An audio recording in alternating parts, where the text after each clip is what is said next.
three, four. 전국구. 전국구.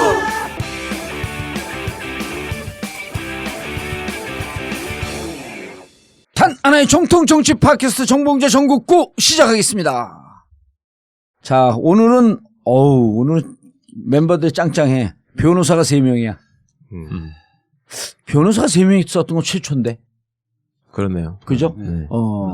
자, 포털 최강 변호사 자리하셨습니다. 안녕하세요, 최강욱입니다. 예. 자, 그리고 최강 변호사 없을 때 땜빵 전문. 근데 요즘 실력이 일취월장 돼갖고 곧 검찰총장 자리를 노리고 있는 이재하 변호사 자리하셨습니다. 예, 안녕하세요. 이재하입니다. 예. 자, 그리고 따끈따끈한 신상 빨갱이. 부장판사에서 옷 벗은 지 얼마 안 됐어요. 한 달 좀 넘었나요? 네. 예. 유지원 전 부장판사 현재 변호사 자리하셨습니다. 네, 안녕하세요. 유지원입니다. 예.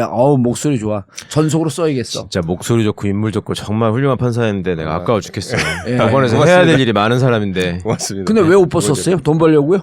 아니 거기서 찍혀가지고 별 희망이 없거든. 자꾸 내부 게시판에 글 쓰고 그래가지고. 그렇진 않습니다.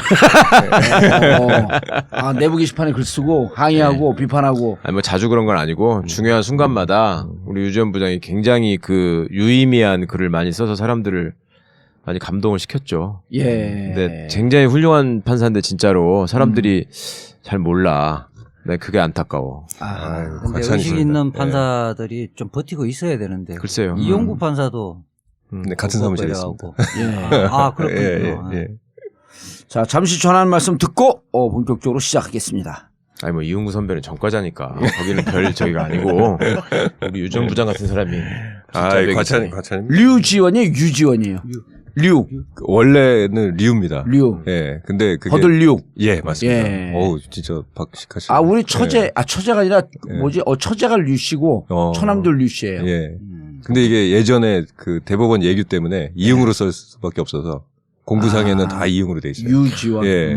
아픔이 있죠. 그게 뭐 아파요, 그런 게. 공부상에 유라고 써있다는 게 무슨 말인지 알아요? 공식 문서상엔 다 유씨로 써있다고. 역시. 오늘 물어봐 딱 보면은 이제까지 판사한 사람 기록한 게 공부밖에 더 있어요. 자, 오늘 녹음하는 날짜가 3월 30 목요일 저녁입니다.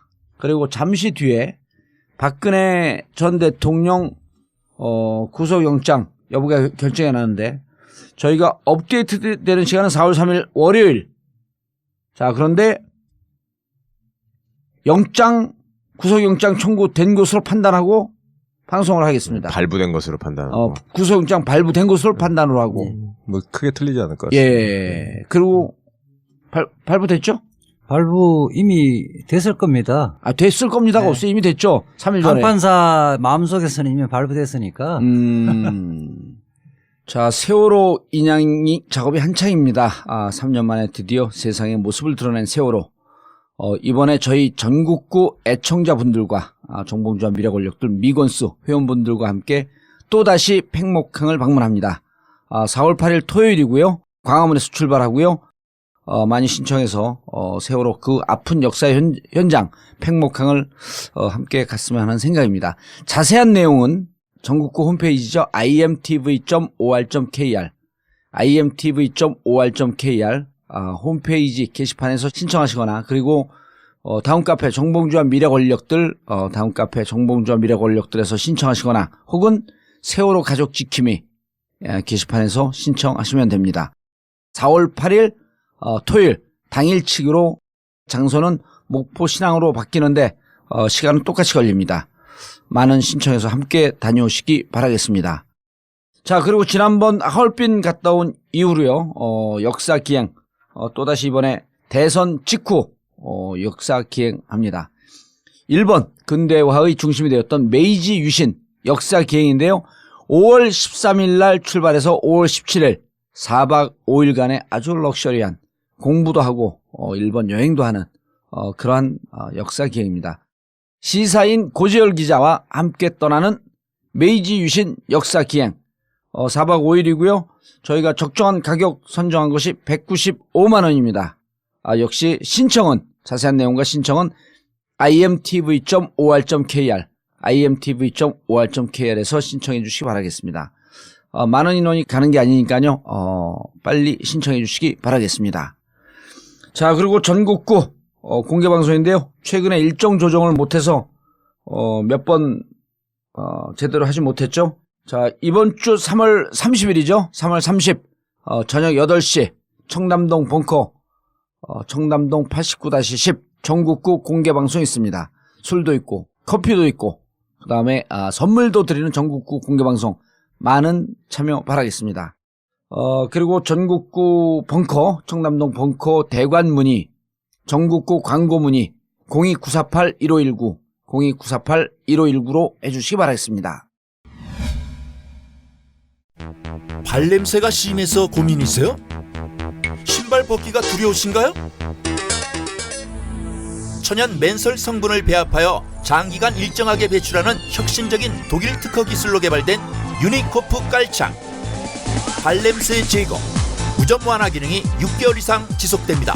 발냄새가 심하신 분, 무좀이 심하신 분, 양말을 신지 않는 분, 운동이나 작업으로 신발을 장시간 신으시는 분 모두 유니코프 깔창을 강력 추천합니다.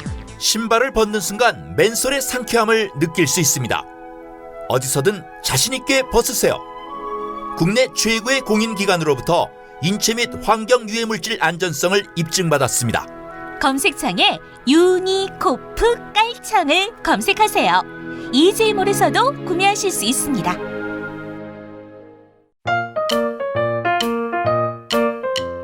보험 모두 다 가입하고 계시죠? 그런데 잘 계산해 보셨나요? 아마 그렇지 않았을 겁니다. 하지만 따져보세요. 조금만 따져보면 훨씬 큰 도움이 됩니다. 정봉주의 전국구가 신뢰하는 마이보험 체크. 이미 가입한 보험이나 신규 보험도 가장 좋은 조건을 체크해서 찾아드립니다. 인터넷에서 마이보험 체크를 검색하세요. 전화 문의는 1800-7917 1800-7917 마이보험 체크. 간단하지만 재테크의 첫걸음입니다.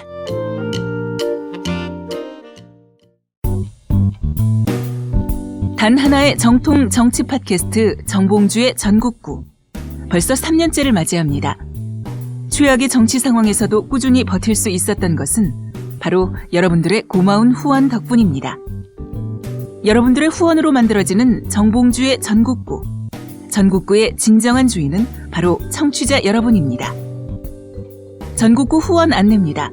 팟빵 전국구 홈페이지 자발적 유료 배너를 클릭하시거나 정기 후원 1877-1828 1877-1828로 전화 주십시오.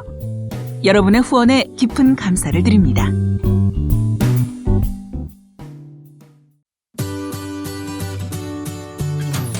풍성교 2017년 새해 선서. 하나, 풍성교를 통해 머리가 났다는 주장을 절대 신뢰한다. 둘, 눈팅만 하지 말고 풍성교를 즉시 실천한다. 셋, 반드시 풍성해진다. 풍성교 실천하여 젊은 자신감 되찾아오자.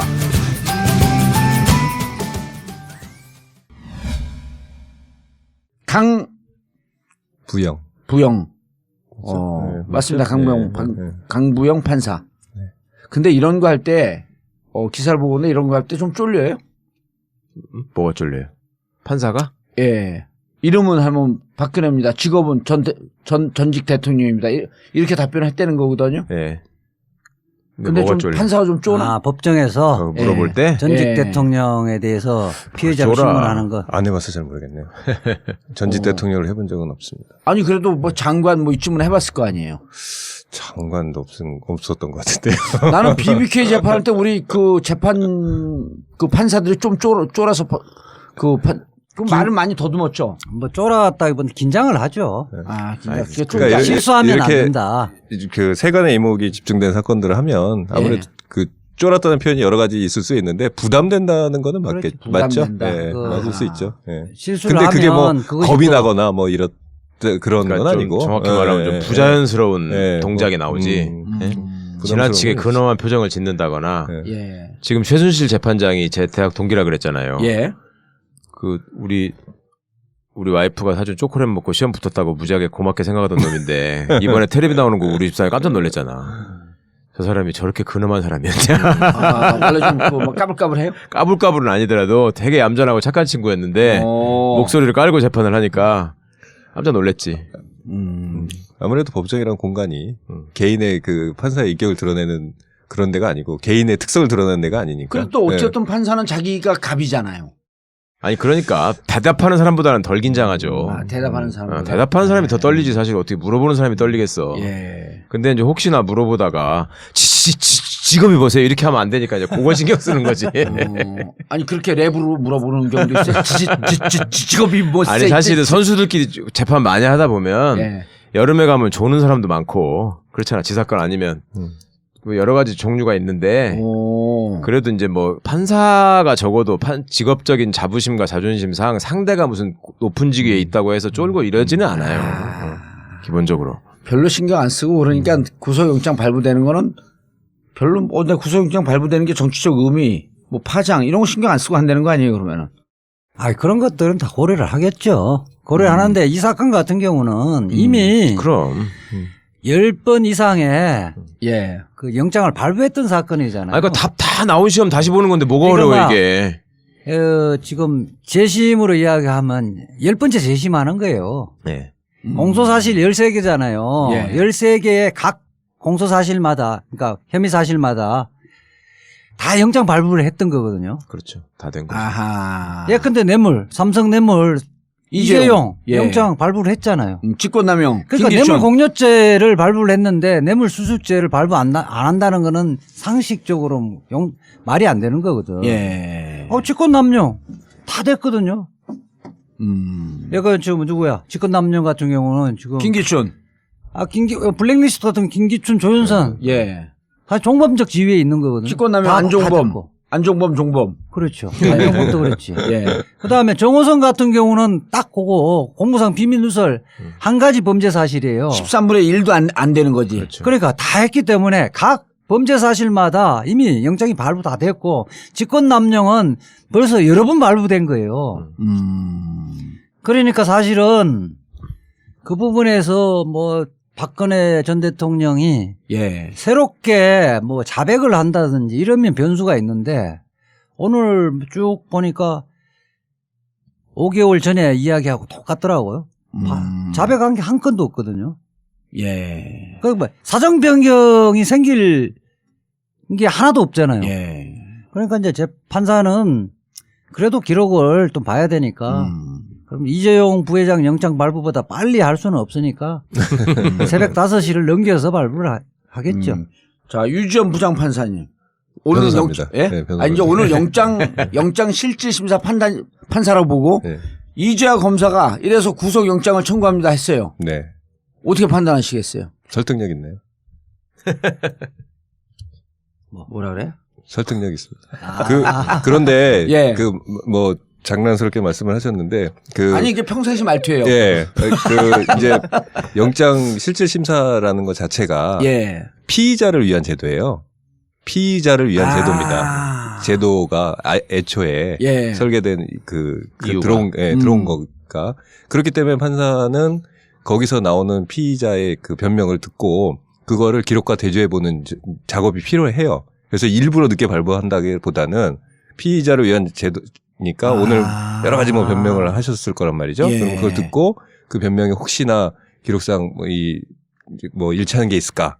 뭐 저런 게 들을 만한가? 정말 그런 거를 고민하는 시간이 좀 걸릴 테고 그래서 아마 새벽 일찍? 새벽 늦게라고 하나요? 새벽 늦게라고 피의자를 하나? 위한데 피의자의 변명과 기록과 일치하는지를 본다. 이게 무슨 뜻이죠? 왜 그러냐면 옛날에는 네. 영장을 그냥 청구하고 예. 서류만 보는 거거든요. 판사가. 예. 그러니까 검사가 일방적으로 작성해서 보낸 서류만 보고. 검사가 훨씬 유리하잖아요. 그러면. 그렇죠. 그러면 검사가 거기다가 뭐 좋은 사람이라고 써놨겠어요? 되게 나쁜 얘기를 많이 써놨지? 그러니까 영장이 그냥 나오는 경우가 많지. 예. 그러니까 이런 제도를 만들어서 구속 직전에 놓인 피의자가 법정에서 판사 앞에서 잘못된 거다. 사실은 이러이러한 사정이 있었고 저 수사 과정에서 이런 문제가 있다라는 걸 할 수 있는 기회를 주는 거예요. 예. 그러니까 원래는 피의자를 위해서 그래서 만들어진 제도라고 지금 설명을 하신 건데 사실은 이제 훌륭하지 않은 판사의 경우에는 그런 얘기를 또 형식적으로 그냥 받아들이는 사람들도 꽤 있어요. 지금 실무를 하다 보면 예. 그렇지 뭐 내 앞에 와서 귀찮으니까. 다 변명하는 거지 네가 뭐 얼마나 그렇게 억울하겠어 이런 생각들을 하는 사람들도 있는데 아하. 이번 건 같은 경우에는 그러니까 무조건 모양 갖추기 때문에 그냥 판사가 시간 끄는 걸로 그렇게 하는 걸로 받아들이시지는 마라. 그래도 들어봐야 될 지점이 있다. 그러니까 뭐 다른 얘기인데 법조인들 사이에서는 사실 그 발부 여부가 뭐 문제가 됐던 건 아니고 오히려 출석 여부가 그렇죠. 더 문제가 됐어요. 출석할 거냐 하실지 말지에 대해서. 박근혜 전 대통령이 올 거냐. 예. 오호. 근데 왜 출석을 했죠? 출석한 게 이지아 변호사 표현에 따르면 지난번에 누구죠? 최유정 변호사. 최유정 변호사는 영장 실질 심사 포기했거든요. 출석을. 대부분 그렇습니다. 왜 대부분 그렇죠? 그러니까 아까 말씀드렸지만 피의자를 위한 제도라고 생각을 하는데 예. 그런 제도가 설계가 된 거니까 그 피의자들이 생각하기에 내가 특별히 변명을 안 해도 된다거나 내가 변명을 해봤자 해서는 안 되겠다라고 생각을 하시는 분들은 안 나오는 경우가 많죠. 최유정 예. 변호사 같은 경우는 이미 사실관계가 확정이 이미 돼 있어서 변명을 하면 전직 판사가 판사 앞에 가서 좀 하여튼 모양도 안 나오고 모양 빠진다. 그렇게 자기 진술을 하더라도 달라질 발부하지 않을 가능성이 별로 없다고 판단을 한 거예요. 맞나요 이 판단이? 변호인 입장에서는 그렇게 판단했을 수도 있고요. 그러니까 제가 이거 돌려서 말하기가 참 어려운데 예. 돌려 말하는 거 싫어해요 우리. 네, 이분은 안 나오시는 게 사실 맞았죠. 그러니까 나오신다는 것 자체가 본인이 굉장히 억울하다고 생각하는, 내가 이걸 꼭 항변을 해야 되겠다고 생각해서 나오시는 건데 많은 사람들은 이해를 못 하잖아요. 그러니까 오늘은 출석을 안 하시는 게 원래는 맞지 않았을까. 근데 출석을 안 해도 네. 영장 발부는 됐을 거 아니에요 그러면은. 그러니까요. 그러니까 그 이야기는 무슨 이야기냐면 출석을 해봐야 예. 결과가 달라질 것이 없는데 많은 사람들 영장 실질심사에 출석을 하면 예. 본인이 이제 가장 지금 부담스러운 것은 판사의 질문에 버벅거리는 거, 동문서답하는 거 이런 걸 판사한테까지 보여주는 게 굉장히 부담스러운 거고. 예. 그리고 출석을 한다면 포토라인에 써야 될 거 아니에요. 예. 근데 포토라인에 안 쓰게 해달라고 부탁도 했고. 그러니까 포토라인에 서면 예. 뭔가 지금 전직 대통령이 그 구속영장 실질심사를 받는데 예. 뭔가를 메시지를 전달해야 되는데 그것을 하면 국민의 분노가 더 쌓일 거고 또 안 하면 그리고 이런 딜레마가 있을 거라는 거예요. 그러니까 여러모로 저는 변호인들이 법률적인 이렇게 조언들을 잘 못했다 이렇게 보고 있어요. 저도 그 사람들이 자기들의 어떤 필요에 의해서 그냥 그 나가라고 이용했다고 봐. 다분히 정치적인 행위 아니에요? 사실은. 그러니까 우리 유지원 부장판사도 그렇게 보는 거예요? 여기서는 오늘 부장판사 여기에 롤이. 아, 그렇습니까? 그럼요. 예. 그 변호사 입장에서 저도 두 분의 입장에 동감을 하고. 예. 판사 입장에서는 잘 그러니까 모르겠습니다. 유영하고 손범규 이쪽 변호사들이 자기들 정책 목적으로 해서 나가라. 이렇게 그러니까 보는 뭐 거예요? 꼭 그 두 사람뿐만 아니라 뭐 다른 소위 말하는 그 요새는 뭐라 그러더라? 삼성동에 있다고 삼박이라 그러던가? 뭐라 그러던데? 하여튼 그런 사람들이 예. 소위 말해서 지지자들한테 최대한 어필할 수 있는 이벤트가 하나 더 필요했던 거라고 저는 봐요. 그러니까 변호사 입장에서 피의자를 위해서 최선의 변호가 되려면 예. 검찰 조사 단계에서부터 그런 식으로 했으면 안 되고, 그죠? 검찰 조사 단계에서 그런 식으로 조언을 해서 가서 똑같은 얘기 반복하면서 부인하라고 했을 거면 영장 실질심사에는 그 피의자 본인을 위해서도 또 나머지 다른 사람들의 민폐를 예방하는 차원에서라도 나가지 말라고 하는 게 맞지. 근데 그거를 굳이 나가게 해가지고 사진 찍히게 하고, 우리 저 사무실에서 그 동문이 보이거든. 그 의경들 버스 갖다 놓고 사회적 비용이 많이 낭비가 하루 종일 그 언덕에다 쓸데없이 세워놓고. 잔인하게 얘기하시네. 사회적 비용이 많이 낭비가 된다. 아니, 맞는 말이죠. 아니 구속영장은 다 발부될 건데 왜 나와서 떠냐 이런 얘기 아니에요. 예? 쇼한 거죠. 진짜로 그렇게 봐요? 예? 야, 일반인들이 이런 얘기를 들으면 이해 못해요. 아니, 그러니까 그 이야기는 아까 이야기했듯이 예. 종범들이 예. 한두 명도 아니고 지금 10명 이상이 구속돼 있잖아요. 같은 서울중앙지방법원 영장 전담판사가 발부한 건데 예. 그걸 해봐야 새로운 사유가 없는데 예컨대 그 중에 뭐 이재용 부회장이 예. 고문에 의해서 진술했다는 것이 증명이 되든지 최소한 소명이 됐다든지 이런 사유가 없으면 강압적 수사에 의해서 예. 억지 진술을 했다든지. 그러고 그러니까 내 재심 사유처럼 뚜렷한 새로운 증거라든지 검찰의 지금까지 증거를 결정적으로 뒤엎을 수 있는 예. 카드가 나오지 않는 이상 반전의 가능성은 제로거든요. 그러니까 그런 게 있어요. 그러니까 일반 시민들이 걱정하시거나 또 정치권에서 염려하시는 것 중에는 내가 이번 사태 때를 보고 정말 뼈저리게 느낀 건데 하여튼 법조인에 대한 불신이 생각보다 굉장히 뿌리가 깊어요. 그건 깊죠. 인정해야 돼. 그러니까 이제 사람들이 생각하는 것과 법률가들이 보는 관점이 왜 다르냐면 예. 그러니까 제가 왜 옛날에 예를 들면 뭐 무조건 8대빵으로 인용이다.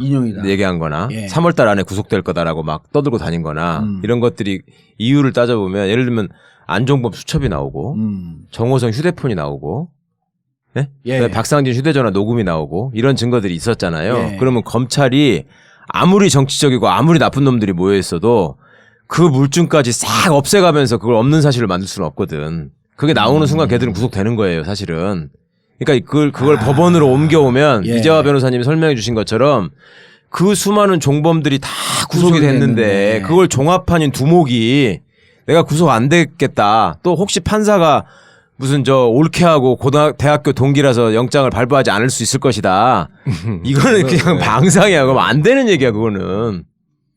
그럴 수가 없어요. 아무리 판사가 나쁜 놈이라도 그렇게 못해. 우리의 상상은 법에 대한 확신이 없기 때문에 이제까지 특히 이쪽 그 진보 진영에서 본 이 법원, 검찰들은 정치적 판단을 하면서 자신들의 정치적 목적과 이해에 따라서 고무줄 잣대처럼 왔다 갔다 한 거로 보이는 거거든요. 그게 아마 요번에도 뭐 근데 이번 같은 경우처럼 빼박이인 경우는 못 한다는 거 아니에요, 이렇게. 삼성 그 이재용 부회장 1차 영장 기각이 사실은 국민들에게 충격이 좀 컸어요. 그러니까 그렇죠. 그걸 네. 어떻게 설명할 거냐는 거야, 그거는. 그래서 더군다나 영장 기각 사유에 피해자의 이상한 소리 주거 및 써놔가지고. 생활 환경을 고려해서 한다고 했기 때문에 뭐 딱 그러니까 생활 환경 이야기하니까 박근혜 전 대통령은 병기하고 네. 올림머리 아 이거 구치소에서 어떻게 하느냐 이 생각을 먼저 떠올리거든. 예. 그렇기 때문에 그 전직 대통령이기 때문에 또 이상한 결정을 하지 않을까 이런 우려들이 있어서 오늘 제가 10시부터 퇴진행동 법률팀에서 예. 서초동 가서 이제 기자회견을 했었는데 상당히 많이 왔더라고요. 예. 사람들도 많이 오고 제가 갖고 있는 일반인들도 많이. 이런 궁금증을 똑같이 갖고 있죠. 그래서 많이 왔고 기자들 카메라는 뭐 수십 대가 왔었는데 기자들도 그러고 일반 시민들도 그러고 불안감을 좀 갖고 있더라고요. 그래요. 네. 자기는 당연히 될 거라고 생각하는데 이재용의 그 재판이 나오는 게 아니냐 이런 우려들을 이제 개인적으로 끝나고 좀 이야기를 해보니까 그런 생각을 많이 하고 있더라고요. 예. 그런데 이제 우리 법조인들은 뭐 이념이나 이런 그 가치관에 좌우되는 것이 아니고 기본 그 룰이 있거든요. 법조인들의 룰. 예컨대 조폭의 행동 대장이라든지 부두목이 구속돼 있는데 두목을 구속 안 한다. 이거는 뭐 상상할 수 없는 거거든요. 그러니까 이거 하나만 제가 좀 추가로 말씀드릴게요. 지난번에 우리 SBS 라디오에 우리 유지원 변호사 처음 출연하셔가지고 예. 내가 그걸 일부러 들었는데 찾아서 아, 그렇습니까? 그때 그 얘기한 말 중에 예. 그게 있었어. 중간에 판사가 성향이 있다고 생각하십니까? 예, 그런 예, 얘기 했잖아요. 예, 예. 그 본인 입장에서는 굉장히 유의미한 질문이었는데 그냥 예. 흘려서 넘어가 버렸잖아. 예. 그 얘기를 좀 하고 싶었어. 그러니까 저한테 물어보셨다면 판사는 성향이 있습니다. 분명히 있어요. 개인적인 철학이 있고 세계관이 있고 다 있죠. 성향이 있는데 그 성향이라고 하는 것이 법관으로서의 직업자 양심에 그대로 그냥 다 녹아 들어가가지고 자기 판결에 항상 다 투영되느냐? 꼭 그렇지는 않아요. 그러니까 예를 들자면 예전에 심하게 물의를 일으켰던 일배 판사라는 친구 있어요. 일배 판사. 예. 퇴근하면 집에 가가지고 아. 예, 댓글에다가 막 무슨 이상한 소리 쓴 놈이 있었는데 그 친구가 판사로 판결한 거를 보면은 그 또라이 짓을 한 판결이 거의 없었거든.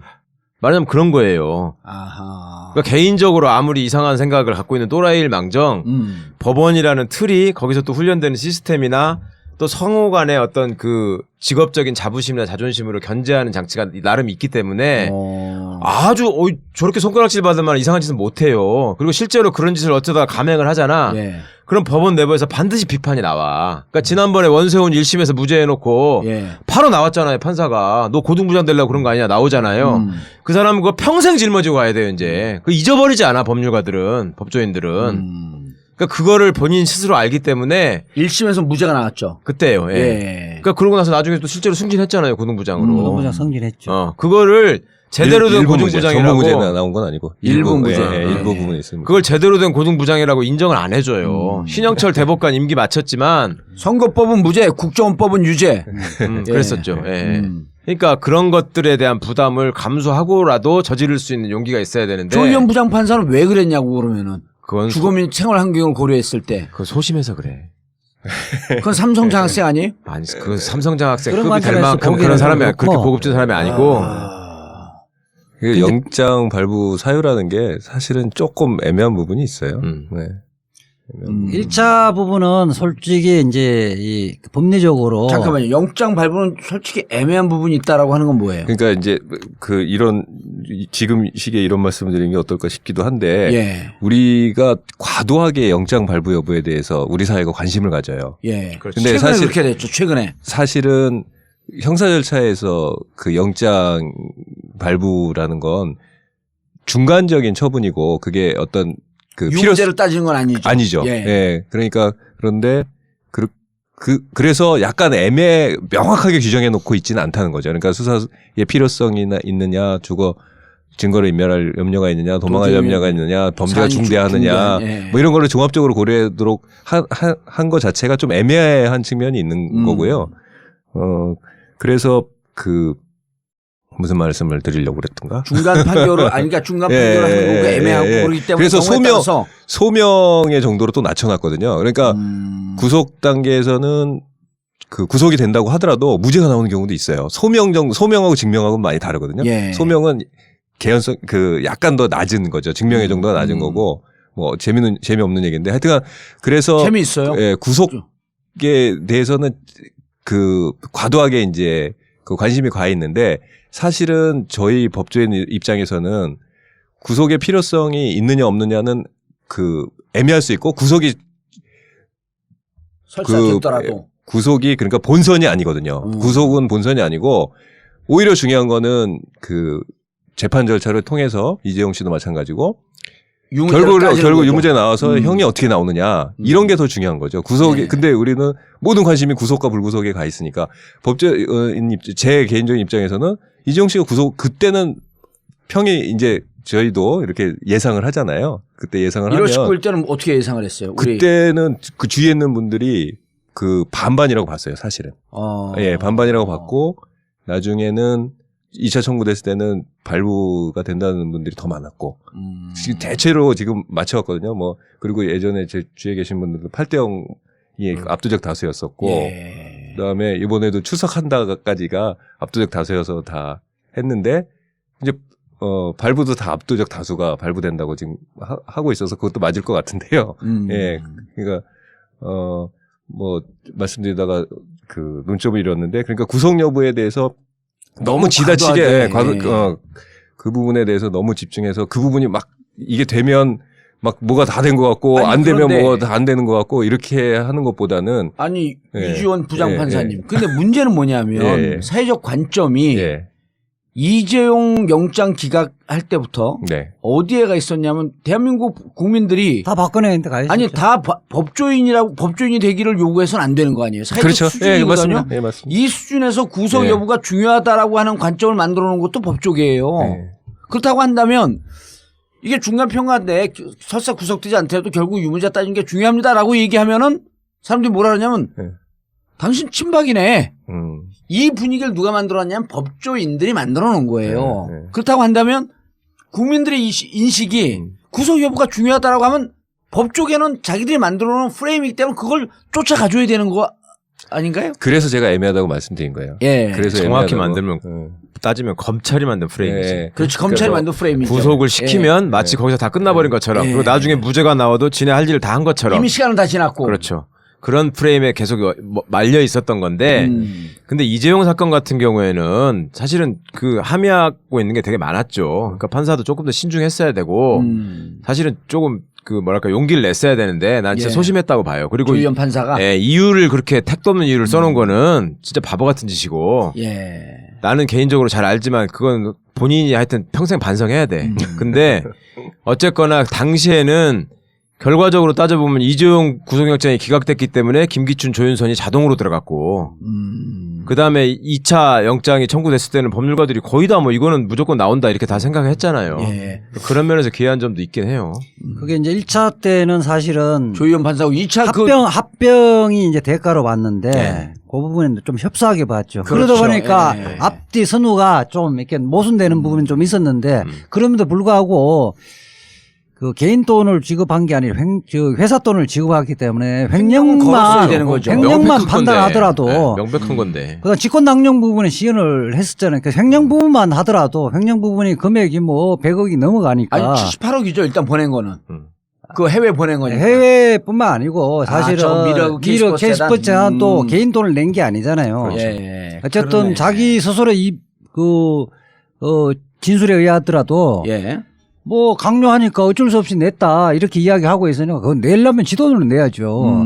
그것만 하더라도 일반인의 관점에서 보면 구속 사유 뭐 더 이상 설명할 필요 없이 구속 사유죠. 예. 그런 관점 여러 가지를 고려를 해서 했어야 하는데 삼성 일단 뭐 재벌에 대해서 특별하게 이렇게 뭐 좀 우호적인 관점 이런 부분들도 평소에 있었다고 봐야죠. 그러니까 별성자 삼성그룹의 이재용이 아니고 예. 이룰성자 삼성 회사의 사장이 갔으면 100% 구속이야. 그러니까 예컨대 우리 그렇죠. 우리 예. 이제 그걸 다 예. 나무라는 거죠. 지방자치단체 같은 경우는 요즘 뭐 심사 같은 거 하면 회사 이름 다 가리고 그 사무관들 면접 볼 때 면접관을 가면 이름 다 가리잖아요. 학교 다 가리거든요. 예. 그걸 다 가렸을 때 영장 발부 안 한다?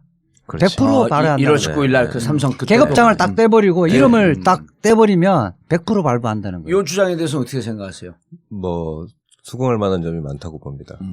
저 수긍하겠다는 거야? 안 하겠다는 아직도 거야? 공무원물에 안 빠져가지고 수긍할 점이 많다고 보지 않을 수 없다라는 견해가 있다. 이렇게. 수긍하지 않을 수 없는 여러 가지 조건이 있다라고 하는 것을 주위에서 들어서 충분히 인지하지 않을 수 없다.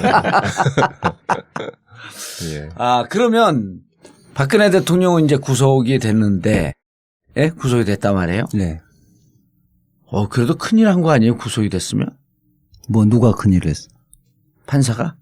판사는 뭐 강부영 판사가. 기본적으로 할 도리를 했던 거고요. 예. 저는 큰일 한 사람은 국민들이죠. 그렇죠. 저는 이게 사실은 우선 특검이 만들어지고 예.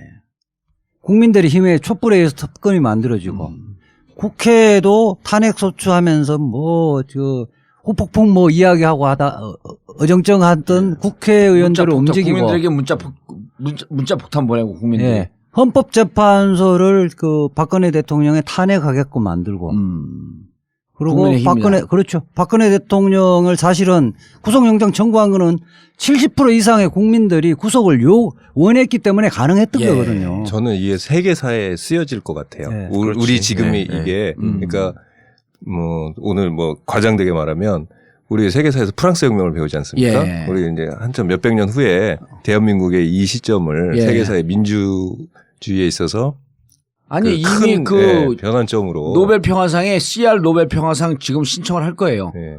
그 캔들 레볼루션이라고 CR. 어. CR 평화상. 우리 그 국민들이 정말 CR 이 대단하다고 뭐야? 봐요.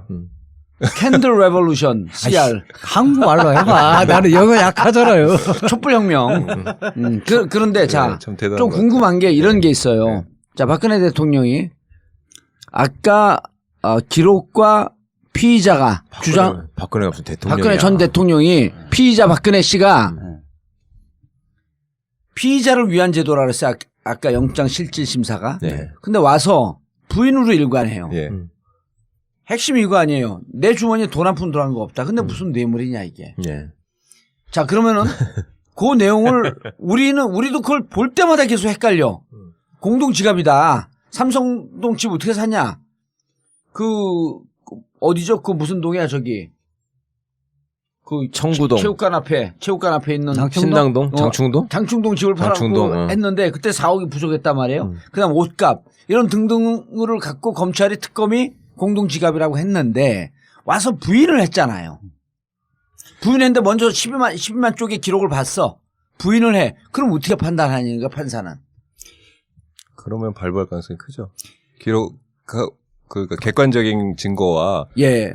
본인의 다른 주장. 주장이 전혀 엉뚱한 주장을 한다라고 한다면 일단 그러면 반성을 안 하니까 도주의 염려도 큰 거고요. 증거인멸. 네, 그다음에 그 증거를 인멸할 가능성이 크잖아요. 증거를 그 자기에 맞게 하기 위해서 증거를 조작한다거나 관련자들을 회유해서 관련자들의 진술을 바꾼다든가. 그러니까 구속 사유에 해당하는 그 가능성이 더 커지는 거죠. 보충을 좀 하면 부인을 하더라도 부장 판사를 어떻게 보충을 해? 일개 변호사가.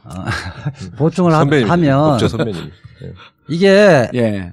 소명을 하더라도 부인을 주장하더라도 그럴듯한 증거. 아. 그때 내가 이쪽 계좌에서 돈을 찾고 그 동생한테 좀 돈을 좀 빌리고 이런 소명 자료를 내면서 부인을 하면 일리가 있네. 공동지갑이 아니다. 이러이러한 이유로 그러니까. 돈은 내가 이렇게 줬으며 내가 돈을 준 장부의 기록은 이거다.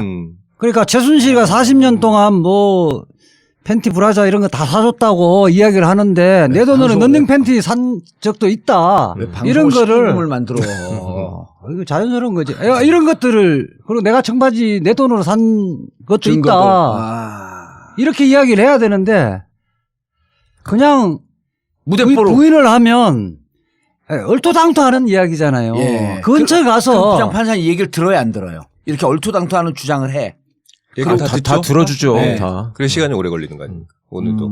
그 이청용 교육감 내가 이제 구속영장 2분 기각을 시켰을 때 예. 실명이 그중에- 말씀하시면 안 돼요. 관계 없어요. 아니, 괜찮아요. 예. 근데 이제 우리 두 번째 그거 샀어. 갔는데 검사가 제출했던 녹음 파일에 이렇게 하면 그 중간에 했던 공무원이 우리 영감님은 이거 모르고 있으니까 혹시 알면 변제기 1년이라고 이야기를 좀 해달라고 이야기하는 거거든. 그것은 우리는 그걸 원용을 했지. 그거는 지금 교육감은 모르고 있는데 알면 안 되니까 설령 나중에 어떤 경로라서 알면 이거 우리끼리는 뇌물이지만은 차용금으로 이야기를 해달라고 한 거야. 이런 거를 이제 변호인이 딱 주장하면 변호사 이야기 조사하고 다르네. 일리가 있다. 이럴 가능성이 있다. 이거는 본안에서 한번 다퉈봐야 되겠다. 이런 생각을 한다는 거예요. 그럴 땐 기각을 시킨다. 변호사가 할 수 있는 것은 구체적인 가서 다른 관점에서 검사들의 관점이 얘들이 프레임에서 짜져 있는 거지 실질과 다를 가능성이 있다는 것을 판사들에게 인식시켜야 되거든요.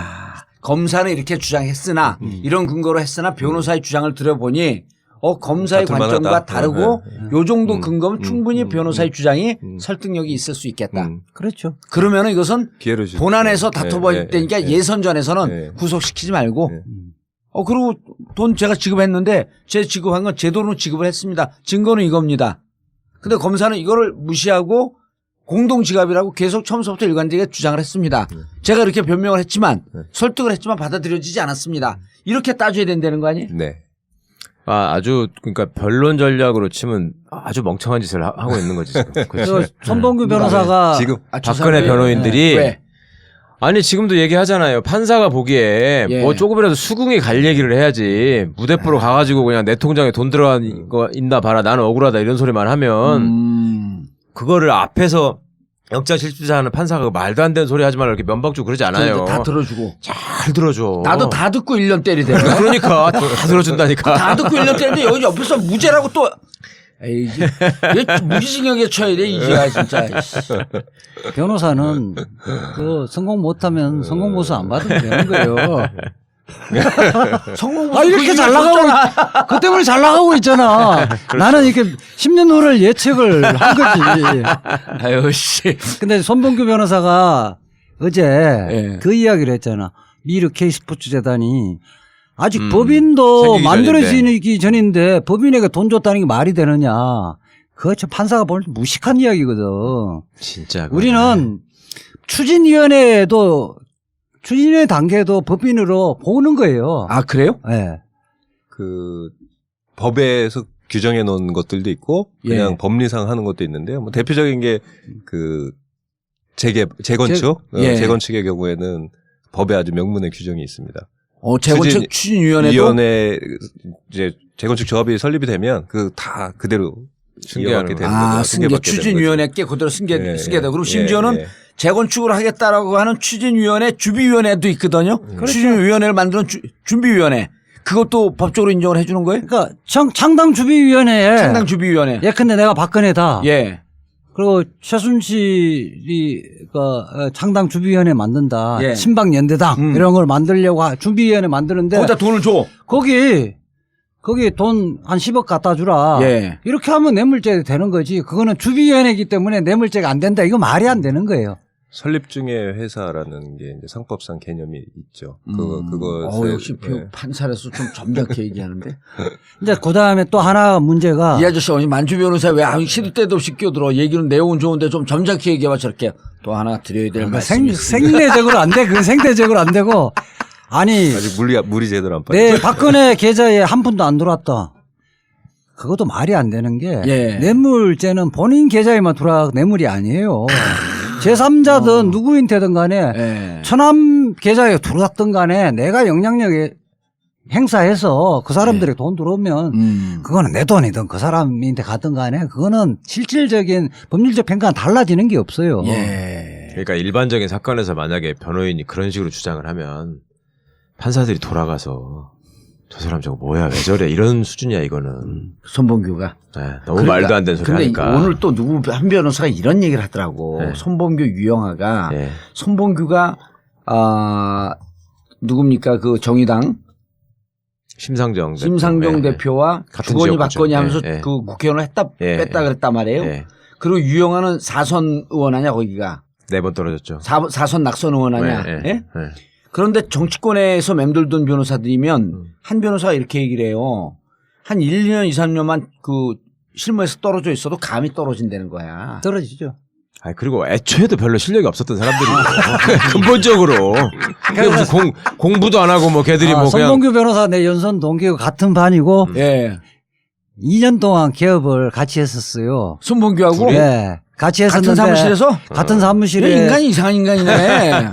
더불어 살아야지. 같은 사무실인데 얼마나 골 때리냐면 저 이회창 사진을 벽에 한 3분의 2를 이회창 사진 갖다 놓고 박근혜 사진을 3분의 2 갖다 놓고 그쪽에 어떤 사건에서 이제 선거법에서 가처분을 하면 몇 개인데 지금 내가 여기 몇 개야? 28기인데 28개 손범규 그 민주당 쪽에 신청 대리하면 피청구인 대리인이 손범규가 나와.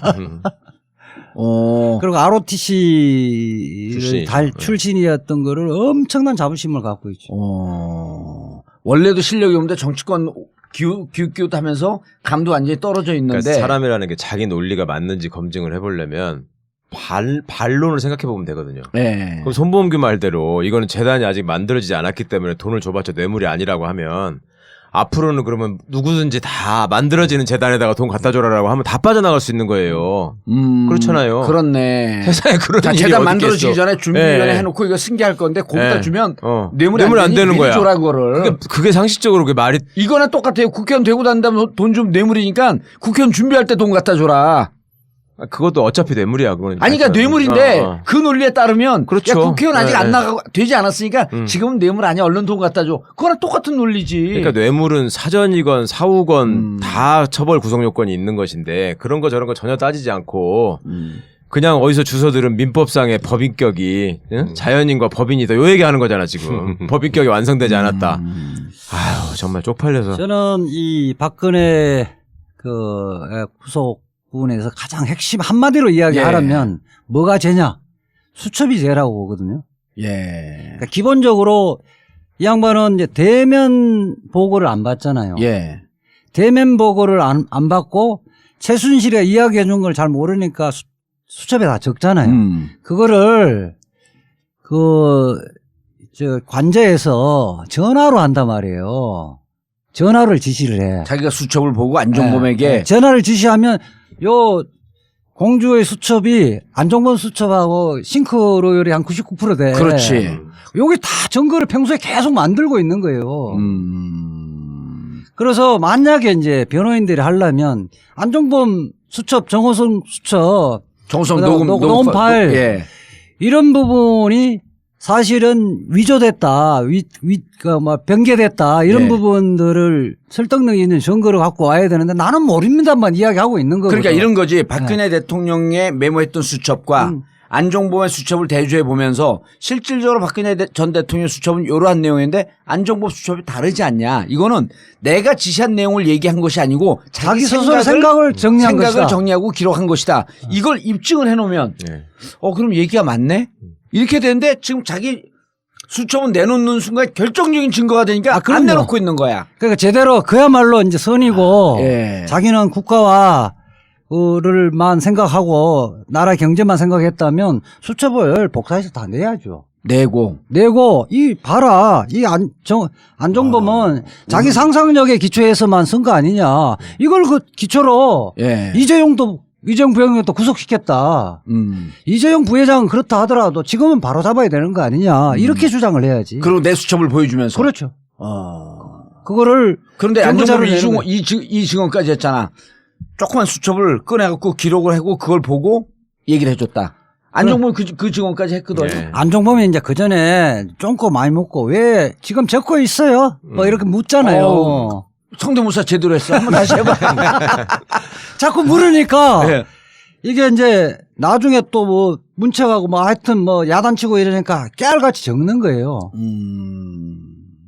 그게 안종범 수첩하고 지난번에 김영한 민정수석 수첩하고 달라요. 예. 안종범 수첩은 문장으로 돼 있는데 김영한 수첩은 키워드 중심으로 키워드 돼 있- 단어 중심으로 돼 있거든요. 예. 그거는 이제 김기춘 비서실장이 주재한 회의들이 많고 이러니까 서로 간에 선수들이니까 무슨 말인지를 키워드만 적어놔도 예. 되거든요. 그리고 박근혜 대통령이 김영한 수석에게는 지금 적고 있어요? 이런 건 물어본 적이 없는 거야. 그렇죠. 예? 아니 그 뭐냐면 관저에만 있었기 때문에 예. 비서관의 대통령이 비서관회의 주재하는 건 거의 없었어요.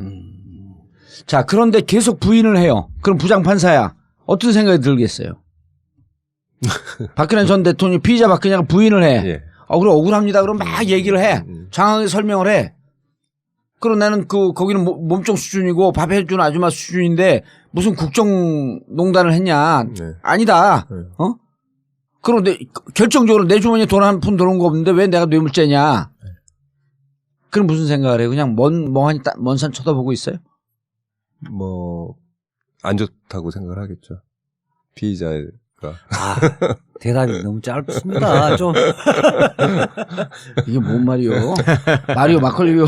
구속시켜야 되겠다고 생각한다는 거죠. 그 뇌물죄의 특징이 또 있어요. 예. 이게 연수원에서도 가르치고 로스쿨에서도 제가 실무가들이 가서 가르친다고 알고 있는데 원래는 불구속 수사가 원칙이잖아요. 예. 그러니까 법관이 영장을 함부로 발부하면 안 되는 거예요. 원래. 그렇죠. 그냥 불구속 수사의 원칙이고, 예. 그다음 무죄 추정 원칙 끝까지. 그리고 그렇죠. 구속 사유가 있어야지만 발부를 하기 때문에 예. 굉장히 보수적으로 봐야 되는 게 맞긴 한데 뇌물죄의 경우에는 와서 부인을 하잖아요. 예. 그러면 돈을 지금 준 사람이 있잖아요. 예. 준 사람이 지금 구속돼 구속돼 있잖아요. 있잖아. 그리고 돈을 준 쪽에 회사가 지금 멀쩡하게 있는 거 아니에요. 예. 그런데 그 상황에서 부인을 하는 사람을 그냥 돌려보내면 그건 가서 말 맞춰서 다음에 오라는 얘기밖에 안 되거든. 준 사람과. 본 재판에 가면. 예. 그러니까 강의를 하는 사람 입장에서도 뇌물죄의 경우에는 그런 구속 사유에 대해서 조금 더 적극적으로 판단해야 된다라는 일종의 뭐 원칙이랄까 이런 게 있단 말이에요. 그렇지 않겠어요. 그러네. 거기서 그냥 돌려보내면 당연히 돌아가가지고 말 맞춰가지고 다음에 오지. 예. 안 줬다 그러고. 물증이 확실하지 않으니까. 그런 뇌물은 어차피 둘만 뇌물은 어차피 진술의 일관성, 그럼. 진술의 둘 구체성 사이만 그걸 있었던 보고 일이기 때문에. 판단을 하는 거니까. 근데 이거는 지금 이미 그런 객관적인 물증에 의해서 공여자가 구속이 돼 있는데 받은 사람을 구속을 안 한다는 건 말이 안 되고 그 와중에서 또 부인까지 그렇게 세게 하고 있는데. 예. 오늘 이제 변호인들이 사안의 중대성, 사안 문제보다는 도주나 증거인멸의 우려 없다는 부분을 상당히 강조를 했던 것 같더라고요. 예. 그러니까 뭐 전직 대통령 신분이 어떻게 도망가겠냐. 그다음 증거인멸의 우려는 사유가 골 때리는데 유폐돼 있다 지금. 유배. 아니, 실질적 유폐, 그러니까 삼성동에서 못 나온다. 삼성동에 유폐돼 있는데 무슨 증거인멸을 하겠느냐. 가택 연금 상태인데. 그렇지. 그렇게 이야기를 하고 있거든. 근데 요즘 뭐 그냥 나가서 이렇게 직접 가서 대통령이 있을 때도 대면은 안 했는데 예. 전화로 하면 되지. 그 다음에 요즘 특기가 대포폰이잖아요. 예. 한마디 해버리면 지금 아직도 청와대 내에서는 자기 수하의 직원들이 다 포진돼 있잖아요. 네. 그리고 대포폰을 썼다는 것 자체가 증거인멸의 개연성이 있는 거 아니에요? 그렇죠. 그리고 그 문제가 발생됐을 때 독일에 있는 최순실과 차명폰 혹은 대포폰을 썼다라고 하는 게 앞으로도 증거인멸을 할 개연성이 높다. 네. 이렇게 볼 수 있는 거 아니에요? 부장판사 입장에서는? 그렇게 볼 수 있죠. 예. 예. 자, 그리고 다음에 그럼 우병우. 우병우 구속돼야 안 돼요. 직권남용은 1년 이하의 징역, 10년 이하의 자격정지, 또 1,000만 원 이하의 벌금인가? 얼마 이하의 벌금이지? 쓸데없는 걸 그러고 그래요. 예? 저는 모르겠는데. 예, 어쨌든 그런데 이게 하여튼 그 5년 이하의 직권남용이- 징역에? 아니야. 직권남용 1년 이하의 징역 아니에요? 아니 5년 이하의 징역. 5년 이하의 징역이야? 어쨌든 뇌물 그 공여죄도 5년 이하의 징역인데. 직권남용도 5년 이하예요? 예. 근데 사안이 아니 근데 직권남용 갖고 구속시키는 경우가 잘 없잖아요. 아니 사안이 중대하면 오. 죄질이 나쁘면 구속시키죠. 아니 김기춘이 대표적인 예 아니에요. 블랙리스트. 그래 내가 지금 질문하는 게 김기춘과 예? 예. 조윤선이 직권남용으로 구속이 됐단 말이에요. 안종범도 직권남용으로 구속됐는데 예. 예를 들어갖고 그 사람들은 뭐라고 주장을 했냐 하면 박근혜 대통령이 시킨 대로 난 업무만 수행했을 뿐이다. 네. 근데 지난번 구속영장 기각됐을 때 우병우가 똑같은 얘기를 했거든요. 네. 나는 민정수석으로서 대통령이 얼마나 위대한 그 거대한 힘을 가지고 있는지 모른다. 당신들은 시키는 것만 했다. 네. 직권남용 아니다. 근데 시키는 것만 했다라고 했던 김기춘, 조윤선 다 구속됐거든요. 네. 근데 우병우는 왜 구속을 안 시켜? 이제 구속 앞으로 이제 되나요? 하겠죠. 저는 뭐 우병우를 구속시키고 2기 특수본은 일단 자기들의 과업은 다 끝났다고 볼 가능성이 높다고 보는. 이게 지금 우병우를 구속시키지 않으면 네.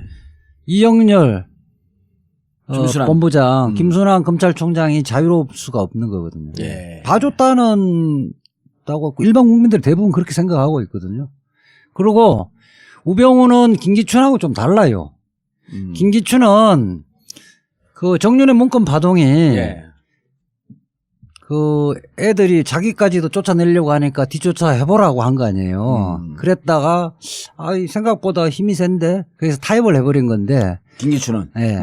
우병우 같은 경우는 이른바 문고리 산인민방에 간택된 사람 아니에요. 최순실 등을 해서 네. 이른바 동지적 관계고 그래도 그 김기춘은 내가 한가닥 했던 사람인데 쟤들이랑 어떻게 같이 같이 노냐? 그랬다 막상 부딪혀봤더니 센 놈들이야. 센 놈이니까 어허. 슬슬 피해버린 거죠. 예. 그렇기 때문에 실질적으로는 최순실의 국정농단에 우병우는 상당히 깊이 관여되어 있다는 것은 체감적으로 아는 거예요. 우리 유 판사님도 그렇습니까? 전 죄송한데 이 부분은 전혀 모르겠습니다. 잘 모르면 저렇게 얘기 안 하는 거야. 잘 모르는데 막 얘기하지 말고 감옥 가. 근데 되게 재밌는데요. 저 오늘 우리 이 변호사님 말씀하신 내용 들으니까 합리적으로 추론하면 그런 거예요. 그래서 이번에 다시 박근혜가 지금 구속영장 청구된 이후에 다시 압수수색했잖아요. 예. 그러면 불구하고 청와대 민정수석실 쪽에 압수수색을 다시 거부를 하면서 뭐 요구하는 것만 서류들 좀 주고 예. 이렇게 하는 것은 그만큼 우병우와 깊숙이 관련돼 있고 우병우가 보호되지 않으면 박근혜 전 대통령의 새로운 범죄 사실이 나올 가능성이 상당히 높죠. 실질적으로 밀착되어 있기 때문에 굉장히 많이 안다고 보는 거예요. 예. 그리고 또 검찰도 사실은 1기 특수본 때는 민정수석하고 수차례 뭐 1,000통 이상의 전화 통화한 게 나왔잖아요.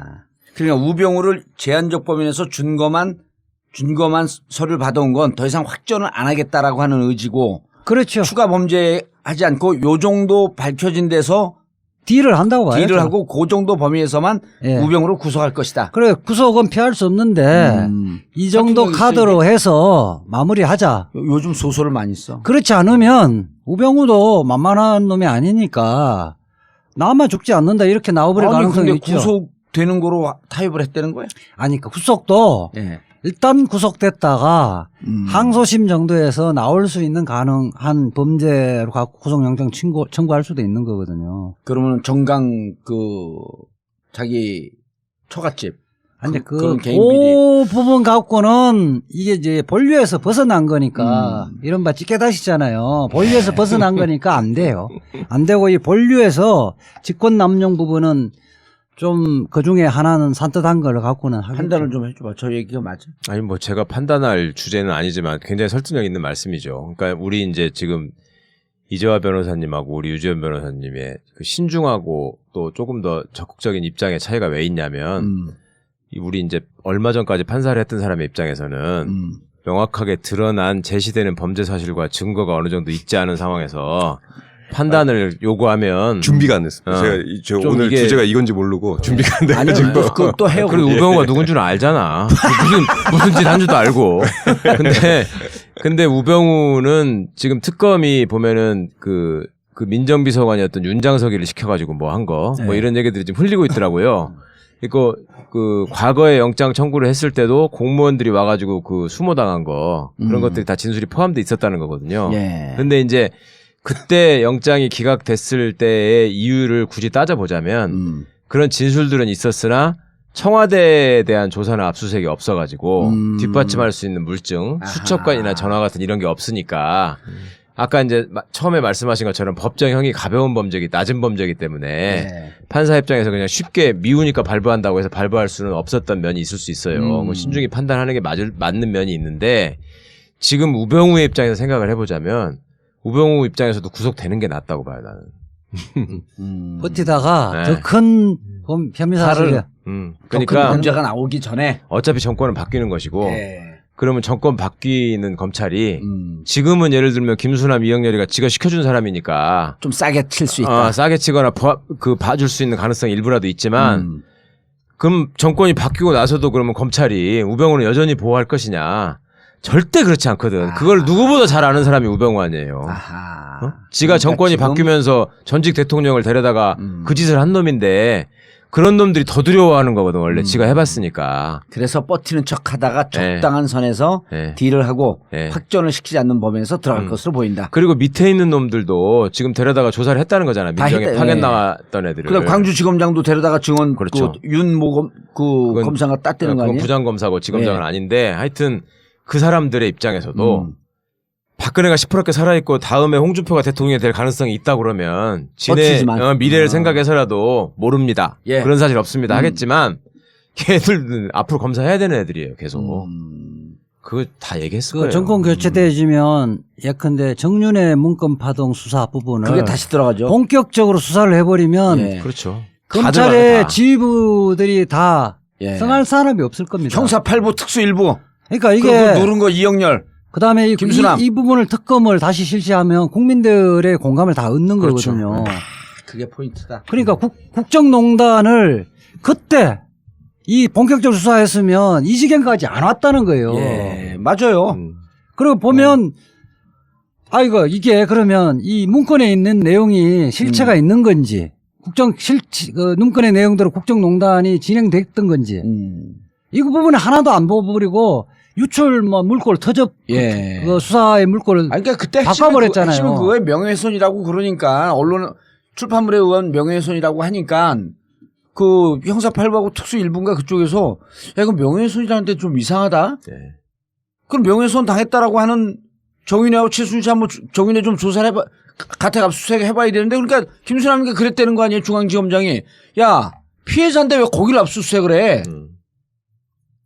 그러면서 그때 눌렀는데 만약 그걸 누르지 않고 제대로 수사를 하고 이게 명예훼손이 아니라 사실은 미행을 했네? 문고리 권력 있었네? 이 십상시 있었네? 라고 하는 게 그때 판단이 됐으면 여기까지 안 왔던 거지. 아 그럼요 최순실의 실체도 그때 밝혀냈던 예. 거죠. 그리고 만약에 지금 정권이 교체된 상태에서 그때 당시 사건을 특검이 들어가게 되면 김수남이가 그때 어떻게 찍어내렸는지가 나오는 거지. 김수남뿐만 아니라 예. 검찰이 전체 조직이. 전체가 파괴되는 거죠. 아, 그렇게 되지면 알겠습니다. 검찰총장부터 수사검사까지 다 연루돼 있는 거 아니에요. 알겠습니다. 그리고 전화한 내용도 나오는 거지. 아 그렇게 하면 이제 윤곽금도 다치는 거지. 예, 그렇게 하면 내부자들이 협력하는 사람들은 반드시 나오게 돼 있어요. 자기들은 살아야 돼. 다 그러고 다 구속시킬 수는 없는 거 아니에요. 그렇지. 예. 그러니까 말하자면 중요 역할을 했던 사람들은 치고 나머지는 알겠습니다. 너희들 검사 계속 할 수 있게끔 하겠다 하면 아니, 협력 이게 다 한다고. 지금 굉장히 중요한 말씀이에요. 그러니까 검찰이 지금 제일 신경 쓰고 있는 건 뭐냐면 내부 제보자야? 아니 검찰 조직이 권한을 다 뺏기고 와야 되는 거를 제일 걱정하고 있어요. 아하. 왜냐하면 나도 오늘사 그걸 확인을 했는데 지금 예를 들면 저 문재인 후보나 심상정 후보나 안희정 후보나 이재명 후보나 그다음에 유승민 후보나 예. 그다음에 홍준표까지 있잖아요. 예. 그 사람 6명이 전부 다 검찰 수사권을 뺏겠다는 거야. 자기네 공약이. 심지어 홍준표는 나는 안 그럴 줄 알았죠. 그러면서 나도 뺏겠다고 그랬어요. 기소권 수사권을 분리하겠다. 분리하겠다. 이제는. 홍준표도 저도 당해봤잖아. 네. 그렇게 다 돼 있기 때문에 수사권은 그럼 경찰로 넘어가는 거야 이제? 그런 이제 어떻게 하여튼 공수처도 수사청, 만들고 기소청 형태로 어, 원칙적으로 나눈다는 한다는 거거든요. 거거든. 그러면 검찰은 기본적으로 정치적인 조직이기 때문에 애들이 무슨 생각을 하냐면 정권을 잡은 사람들이 우리를 치려고 할 때 가장 좋은 소재가 뭐예요? 국민들한테 야 검찰 저놈들은 진짜 썩었다. 어? 그러니까 저거를 다 해체 수준으로 개혁하지 않는 한 우리나라의 미래가 없다라는 걸 정권이 아젠다로 딱 내세울 거 아닙니까? 그럴 때 제일 좋은 소재가 야 봐봐 저것들 우병우도 지네끼리 봐주면서 구속 안 하잖아. 그다음에 두 번째는 뭐냐면 십상시 사건 때 총장부터 밑에 놈까지 줄줄이 쫙 꿰가지고 청와대하고 연락하면서 다 말아먹었잖아.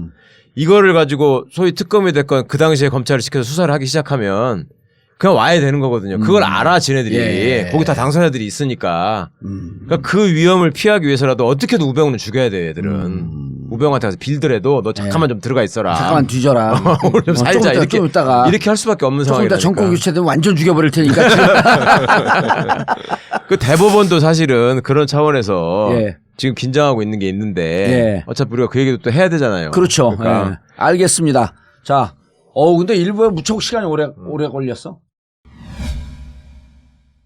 여성 여러분, 골반이 삐딱하면 허리가 아파요.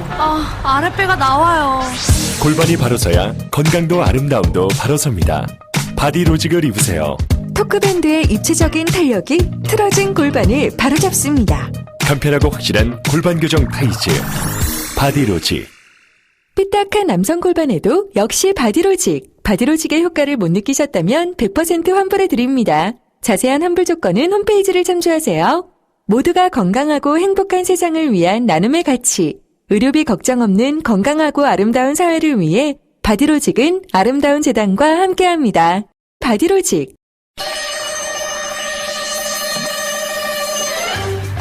전국구 에어컨. 사무실, 업소, 빌딩, 관공서, 냉난방이 필요한 그 어디에나 전국구 에어컨. 제품 선정, 설계부터 시공까지, 그리고 에어컨 세척까지 전국구 에어컨. 031-403-2331 031-403-2331 검색창에서 전국구 에어컨을 검색해 주세요.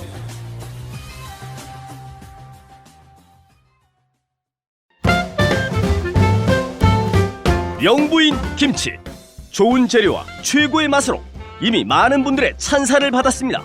김치명인 박영자 선생님의 손맛. 전북 진안 고원에서 생산된 100% 국내산 최고급 재료로만 담궈진 영부인 김치. 한 번 드신 분이 다시 찾는 비율이 90%를 넘는 식단의 절대 강자 영부인 김치. 인터넷 검색창에서 영부인 김치를 검색하거나 02-948-1519 02-948-1519로 주문하세요. IMTV 마켓, imtv.or.kr, imtv.or.kr에서도 구매하실 수 있습니다. 영부인 김치.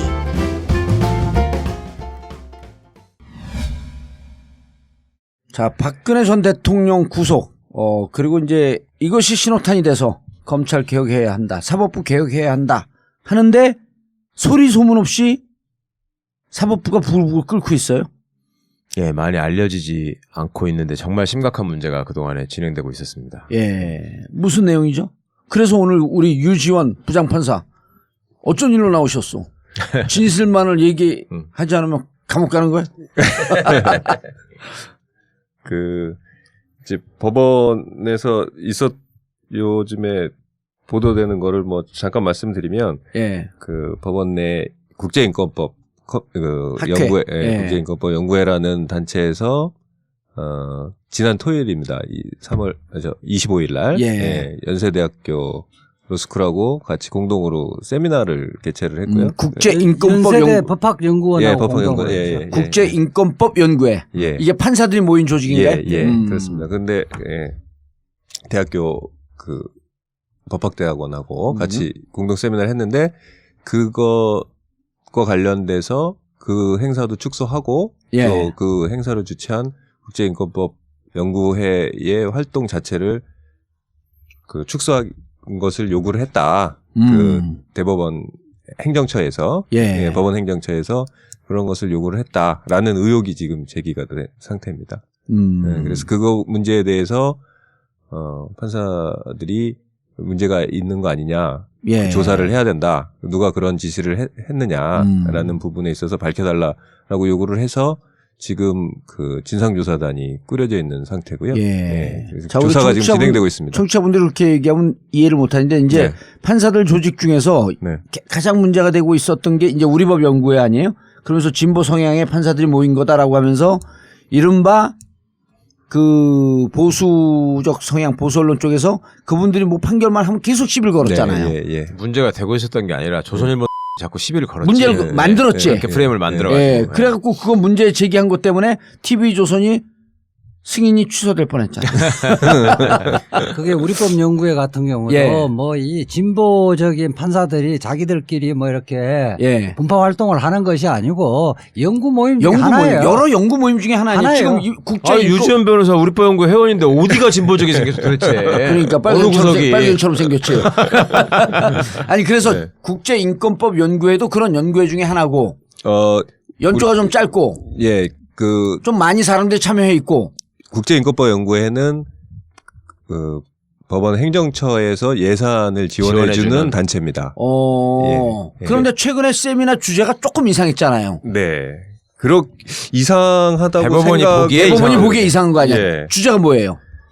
정확한 그 명칭을 말씀드리면 국제적 비교를 통한 법관 인사제도의 모색, 법관 독립 강화의 관점에서. 법관 인사제도와 법관 독립. 예. 이 주제로 부분. 세미나를 하려고 했더니 네. 야 그런 거 하지 마라. 네. 그게 이제 사실은 그 중에 예. 법관들 501명 갖고 설문조사를 하니까 했습니다. 예. 그러면 이 결과가 양성대 대법관 체제에 그 문제점이 드러나잖아요. 오. 그거를 사전 차단하려고 그랬던 거지. 아 501명에 대해서 여론조사를 했어요? 그러니까 조사 결과 좀 예. 알려주세요. 어허. 충격적이야. 네. 사실은 내용이. 그 뭐 여러 가지가 있는데 그 인상적인 잠깐 법관은 총 몇 명입니까? 제가 2,900명 정도라고. 아 3,000명쯤 돼요? 예. 그 검사보다 많네? 당연히 많죠. 하는 일이 그 검사는 재판이 형사 여러- 사건만 네. 하지만 판사는 형사 민사 사건을 다 형사, 하잖아. 가사, 아. 뭐 당연히 여러 가지 많지. 있지 않습니까? 맞아 나 이혼할 때도 법원 가서 했거든. 네. 그 가장 충격적이었던 게 예. 이제 그 설문 대상은 그 답변한 사람들은 다 학벌 써서 판사들인데요. 최강도로 읽으라 그러고 싶다. 그냥. 예. 그러니까 501명이 아, 좀 가만히 있어. 아저씨도 더 버벅거리는 스타일이야. 뭐 좀 대법원장이 기다려줘. 소속 법원장의 사법행정을 대법원장이나 소속 법원장의 사법행정을 공개 비판할 경우에 인사상 불이익을 당할 것으로 예상하는 법관이 88.2%, 90%에 오, 달했습니다. 대법원장이 다. 문제 제기를 하면 예. 당신은 불이익을 당할 것이다. 라고 판사들이 생각한다는 거죠. 88%가 88.2%가요. 그리고 주요 사건에서 대법원 판례에 도전하거나 정권에 반대하는 판결을 내린 법관도 문제가 있을 수 있다라고 생각한 사람이 그러니까 대법원 판례에 도전한다라는 부분은 47%, 예. 그다음에 정권에 반대하는 판결은 45.3%가 두 그러니까 명 반 중에 정도 한 되는 명은? 사람은 이런 불이익을 받을 수 있다라는 생각을 하고 있다는 겁니다. 야. 굉장히 충격적인 예. 결과입니다. 정말 충격적인 일이에요, 이거는. 음. 그러니까 아까 이제 우리가 전 시간에 얘기하던 와중에 법관이라는 게 개인적인 성향은 다 갖고 있을 망정 예. 택도 없는 판결을 못 한다. 이런 얘기를 했잖아요. 예. 그런데 그 택도 없지 않은 그러니까 경계선에 있는 아리까리한 사건에 있어서는 저런 어떤 압박이 충분히 영향을 미치는 지금 상황이 돼 있고 그간에 어떻게 보면 특히 이제 양승태 대법원장 체제가 들어서면서 그런 모습으로 만들기 위해서 굉장히 노력한 흔적들이 많이 있었어요. 예. 그러니까 법원 내부에서는 그걸 어떻게 표현을 하냐면 법원의 인사가 검찰 인사를 닮아간다. 라고 표현을 했거든요. 예. 그러니까 검찰 인사를 닮아간다는 얘기는 뭐냐면 검찰은 검찰총장의 인사권을 갖고 검사들의 판단을 옥죄잖아요. 그러니까 정확히는 법무부 장관이 인사를 하는 건데요. 예. 정권이 인사를 하는 거죠. 그러니까 그 자리 줄게 사건다오 이런 식으로 인사를 하는 게 검찰 인사잖아요. 그러니까 네가 내 말을 잘 듣고 내가 원하는 방향으로 사건을 처리하면 너한테는 자리를 줄 테니까 내가 원하는 판결을 내려라. 네. 자리 줄게 사건 나오거든. 검찰이. 예. 그러니까 이제 그게 선수들끼리는 어떤 차이가 있었냐면 법원은 그동안에 말입니다. 예. 판사가 웬만큼 이상한 무리를 하지 않는 다음에 자기가 갈 자리를 대충 알아요. 예. 응? 근데 검사는 그걸 모른다는 차이가 있었어. 그게 무슨 말이냐면 법원은 나름대로 인사 룰이라는 게 있어가지고 예. 일종의 이제 그것도 꼭 그렇게 바람직한 건 아니다. 하여튼 임관 성적 순으로 서열이 매겨지고 그럼 그 서열에 따라서 대개 자기가 서울 갔다 지방 갔다 지방은 어느 정도까지 갔다 이런 것들이 대충 알았어요. 인사가 예측 가능했다. 예측 가능했다. 이 말은 무슨 말이냐면 다음 인사 때문에 눈치가 보여서 판결에 영향을 미치는 일을 최소화하기 위해서 어떻게 보면 그런 시스템이 법원 내부에서는 만들어져 있었어요. 예. 근데 검사는 이건 사냥개잖아. 그죠? 야 물어 그런데 안 물었어. 그럼 저 지방 가 있어. 그렇죠. 그러니까 이제 물어 그런데 와갖고 막 열심히 무는 놈은 야 너는 계속 서울에만 있어. 예. 이게 됐기 때문에 예측 불가능한 인사를 했었단 말이에요. 오른쪽만 물어 그럼 우. 그러니까 그런 식으로 얘들을 이게 통제를 해왔는데 예. 법원이 법원장급 이상이 되면요. 저도 개인적으로 들으면서 정말 깜짝 놀랐던 얘기가 항상 불만을 갖는 게 뭐냐면 이게 일사불란하게 판사들이 말을 안 듣는다. 이게 불만이야.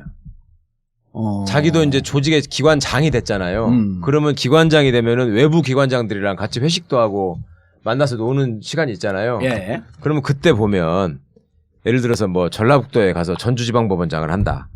그러면 전라북도지사, 전라북도 경찰청장, 교육감, 향토사단장, 예. 국정원 지부장 이런 사람들 또 검찰청 검사장 같이 모인단 말이에요. 기관장 예. 모임이랑. 예. 그리고 있잖아요. 지역마다. 그런데 가보면은 다 가방모찌들이 따라와가지고 막 깜빡 죽는 신용을 하거든. 예. 근데 법원장이 어디 그런 데 가는데 판사가 가방 들고 와가지고 죽는 신용 하는 사람 없거든요. 그러니까 이 사람들은 그런 게 자기도 모르게 그런 것들을 보면서 부러워하고 그게 막 불만으로 쌓여있는 사람들이 많았어요. 검사들은 저런데 니들 판사들은 왜 안 그래? 왜 내 밑에서 설설 안 겨는 거야? 니들도 개가 되란 말이야, 이 들아. 그리고 그동안에 또 뭐가 있었냐면 그 법원하고 검찰하고 어떤 형사소송 절차의 개선이나 사법개혁 문제를 놓고 부딪히는 경우가 있잖아요. 예. 그러면 법원 행정처에 가 있는 소위 선발된 엘리트 법관이라는 친구들이 무슨 얘기를 늘 하냐면 기자들을 붙잡고 하거나 우리 같은 사람들을 붙잡고 무슨 얘기를 하냐면 검찰은 저렇게 조직력이 강해서 일치단결해가지고 자기들의 이익을 지키기 위해서 저항을 하는데 법원은 이게 다 개별적으로 놀고 행정처는 몇 명 되지도 않는 사람들이 예. 대법원장님을 보호하면서 사법권의 독립을 지키기 위해서 이렇게 싸워도 중과부적이다 우리가. 그게 사법부의 독립을 지키는 게 아니라 결국 자기는 이권을 지키는 거 아니에요. 어떻게 보면 그런 면이 있죠. 그러니까 이거를 자꾸 검찰하고 비교를 하면서 은연중에 닮아간 거야 이거를. 그러니까 이게 양승태 대법원장 체제가 와가지고 법원 내부에 있는 판사들이 무슨 얘기를 하냐면 지금 현재는 판사들은 연차에 상관없이 모두 다 불행하다라는 얘기를 했거든.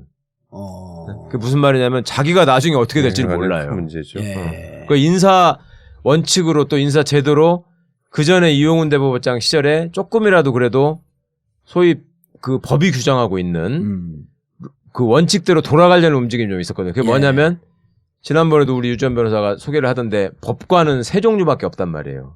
법관은 대법원장, 대법관, 판사밖에 없는데 헌법상 그렇게 돼 있죠. 헌법상은 대법원장, 대법관, 판사밖에 없고 실제로 단일 호봉제라고 해가지고 그런 걸 구현하기 위해서 한다라고 주장을 합니다. 법원이. 근데 내부적으로 보면 분명히 판사들도 위계가 있고 직급이 있어요. 좌배석 판사, 우배석 판사, 단독 판사, 지방법원 부장판사, 고등법원 부장판사 이게 다 실제로 서열을 받아들이고 있거든 직급으로. 그리고 고등법원 부장판사 되는 거를 실제로 승진 개념으로 받아들이고 과거에 거기서 탈락하면 옷 벗고 나가는 게 관행이었잖아. 그리고 고등법원 부장판사 되면은 법원장 되고 그다음에 고등법원장 되고 대법관 되는 거를 승진 순서로 받아들이고 있었고. 그런 게 명확히 있기 때문에 그런 것들을 좀 없애고 예를 들면 교수가 학장이 되더라도 학장 임기가 끝나면 다시 돌아와서 교수가 돼서 강의를 하잖아요. 예. 법원도 그런 시스템으로 한번 가보자라는 움직임이 있었단 말이에요. 근데 이게 이렇게 되면 그 통제를 해야 되는 입장에서는 자기 말을 들어야 될 이유가 별로 없어지잖아요. 이제 그렇게 되면. 그렇지. 응? 예. 뭐가 먹을 게 있어야지 말을 또 듣고 거기 잘 보이고 할 텐데. 그러니까 그런 시스템을 자꾸 왜곡시키려는 시도가 있었고 그런 것들에 대해서 이제 법관들이 야 이렇게 가면은 인사 시스템 이렇게 되면 안 된다. 안 된다라는 거를 판사들이 외국의 사례나 이런 것들을 통해서 이제 당연히 판사들 입장에서도 사실은 인사 문제가 자기의 신상과 관련해서 직접적으로 영향을 미치는 문제니까 관심이 있잖아요. 그걸 연구할 수밖에 없는 거예요. 근데 그걸 하면 대법원이나 법원행정처 입장에서는 대법원장 입장에서는 싫은 거야. 아니 그러니까 간단한 거 아니에요. 판사들이 니네 인사권 갖고 우리 줄 세우지 마라. 우리는 독립적 판단을 좀 그 판결을 좀 하고 싶어. 근데 니네 자꾸 인사권을 이상하게 만들었고 니들 밑에 줄 세우려고 그런 거 아니야. 그럼 타국의 이 그 사법부가 발달된 나라에서는 어떻게 하는지 한번 좀 연구 좀 해보자. 그렇죠. 그럼 독일의 시스템을 쫓아가든지 영국의 시스템을 쫓아가든지 연구를 해서 정말 국민들에게 공정하고 객관적인 판단할 수 있게끔 내 지위를 보장해줘라. 네. 그렇죠.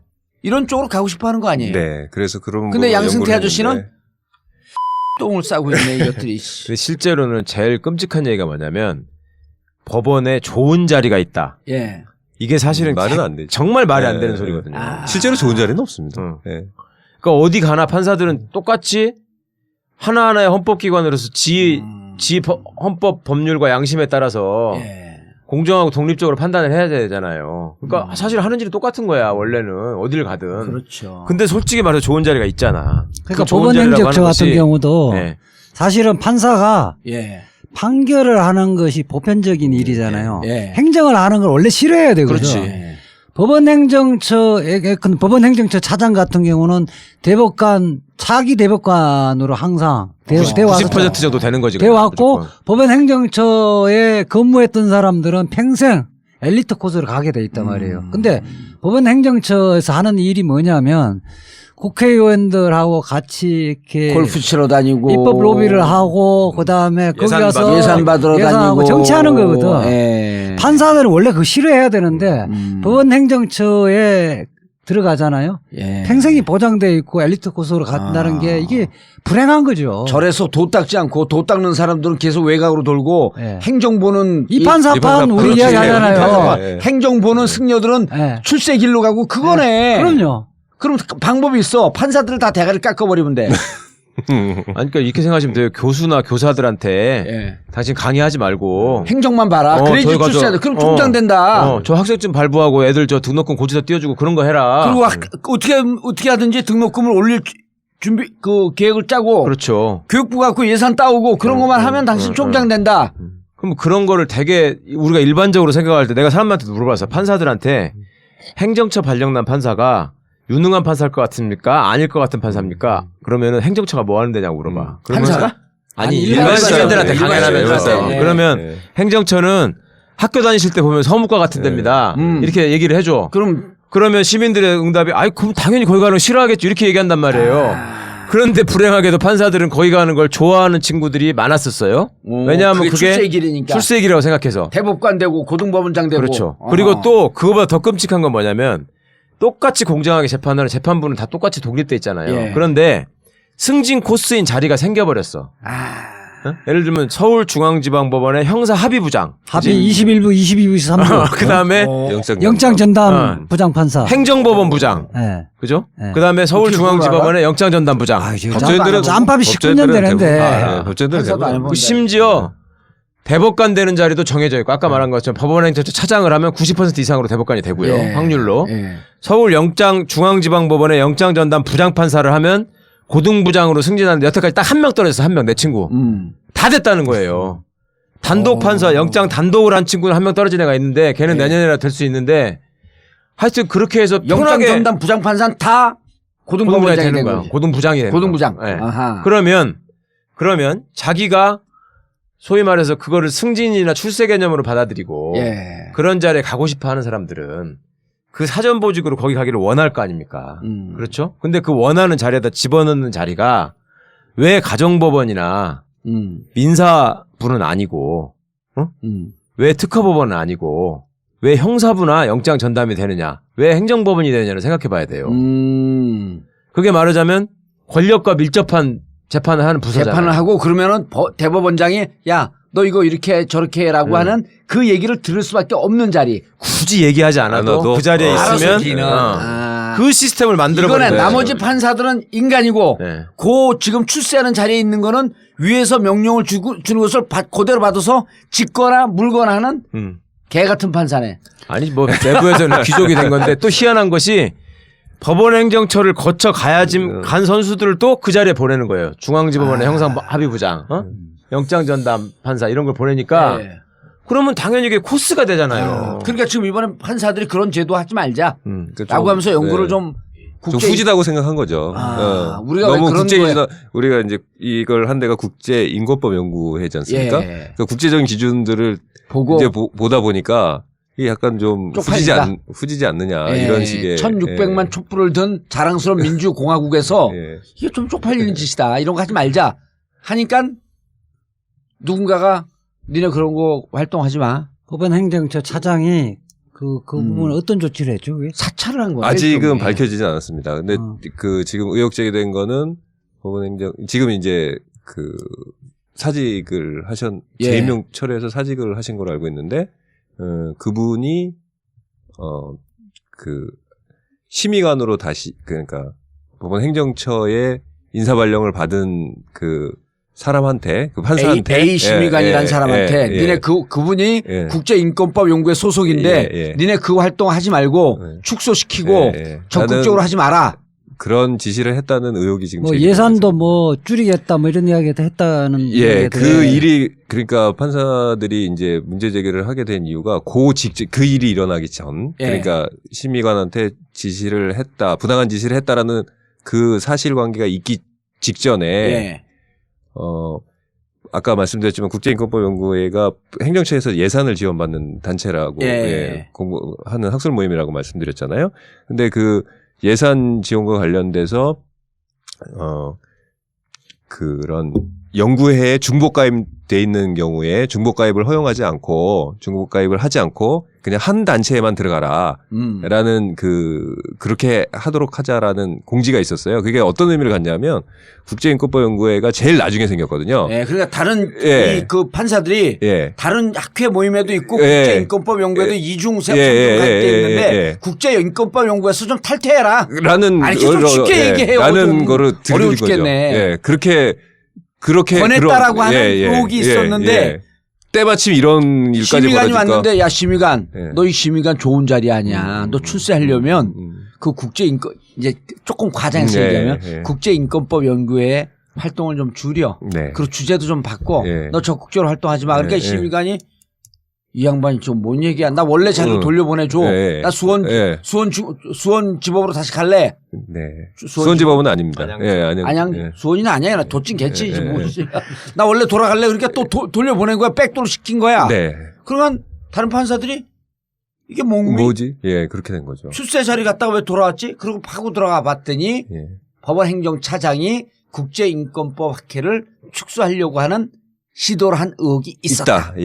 그래서 지금 그 부분에 대해서 조사가 이루어지고 있습니다. 그러니까 이제 대법원의 여태까지 법원행정처의 공식적인 입장은 그냥 해프닝에 불과한 일이고 본인이 원해서 그냥 원한 대로 해줬을 뿐이다. 왜 원했다라고 하는 것은 얘기도 안 나오면서. 그렇죠.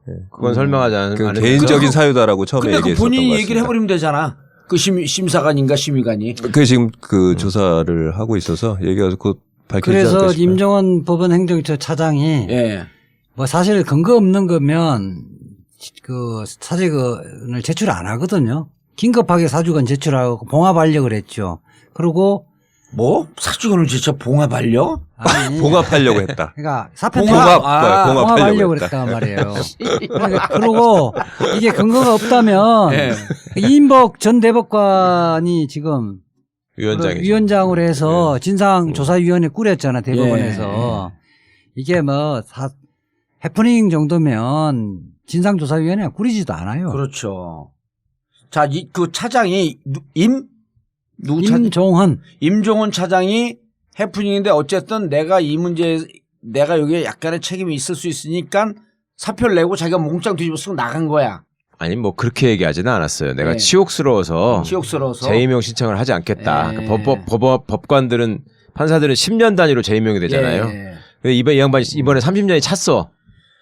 그래가지고 또 임명해달라고 신청을 해야 되는데 그걸 안 했어. 안 했고. 네. 그리고 2월 말에 자동으로 이제 판사 신분을 벗은 건데. 대법관 되는 길도 수리가 포기한 됐나요? 거네요. 지금? 바로 눈앞에 있죠. 사표 수리가 됐나요? 사표가 아니고요. 재임용. 예, 임기 만료. 임기 만료. 임기 만료 퇴직이라니까. 자 그리고 이것을 진짜 누군가 정리 잘해주시네. 이렇게 쉽게 말씀해야 되는데. 누군가가 지시했을 것 같은 사람은 사실이 이렇다 저렇다 밝히면 될 걸 마치 자기는 전혀 무관한 것처럼 유체이탈화법으로 진상을 조사하거라 이렇게 된 거예요. 그러니까 이제 이 양반이 이제 얘기한 건 이제 법원행정처 측의 공식 입장은 뭐냐면 임종헌 차장이 그 해당 판사를 만나서 그럼 미주알 고잘 얘기할 시간 자체가 없었다. 어? 그리고 임종헌 차장은 그 판사를 결정적으로 잘 모른다 누군지 이런 얘기를 했어요. 근데 그건 사실일 수도 있어 어떻게 보면. 그렇지만 그게 중요한 게 아니고 방금 우리 유전 변호사 얘기한 것처럼 그간의 법원에 쌓여있던 어떤 인사의 문제점들이 쭉 누적돼 있었고 그 과정에서 대법원이 은연중에 여러 경로를 통해서 국제인권법 학회에 그런 설문조사나 그런 활동이 불편하다는 메시지를 계속 보냈던 거예요. 그래서 이게 터진 거야. 판사들이 바보가 아닌데 이게 뭐 하는 짓이냐 이렇게 된 거고. 근데 그 와중에 이제 법원행정처는 어떻게든 별일 아닌 것처럼 덮으려고 했는데 그러니까 이제 보는 판사들은 더 기가 막힌 거죠. 그러니까 그 와중에 상황이 더 커질 것 같으니까 내가 보기에는 임종헌 차장이 사실은 보통 대법관이 눈앞에 있었던 게 아니라 이상훈 대법관이 지금 2월 말에 나갔기 때문에 한 자리가 이미 비어 있어요. 그거 어떻게 보면 자기 자리야. 그렇죠. 근데 그거를 그냥 안 하겠다고 하고 지금 나가는 셈이 됐거든. 그러니까 이거는 큰 거네. 선수들이 볼 때는 대법원장이 관련돼 있기 때문에 그런 데까지 가는 거지. 대법원장이 모르는 상황에서 벌어질 일 같으면 그렇게 할 일이 아니에요. 대법원장을 지키기 위해서 그랬다. 그렇죠. 는 것으로 추정해볼 수 있다. 그래서 나는 이거는 진짜 대법원장께서 정말로 이제 나중에 거취를 결정해야 될 문제까지 갈 수 있는 사안이고 그리고 그만큼 사실은 누적돼 있던 문제가 굉장히 많았어요. 양승태 대법원장 시절에. 그리고 뭐 그 변명이랍시고 하는 소리가 뭐냐면 과거 군부 독재 시절에 그런 어떤 인사권에 의한 사법권 농단을 그 배제하기 위해서 대법원장 인사권을 독점할 수밖에 없었다. 그런 역사적인 경험에서 나온 제도다. 이렇게 지금 얘기를 하고 있거든요. 근데 지금 이제 우리나라 그런 시대는 좀 벗어났고. 그렇죠. 대법원장이 갖고 있는 인사권의 숫자가 이번에 나도 신문에서 보고 진짜 깜짝 놀랐는데 16,000 몇 개더라고.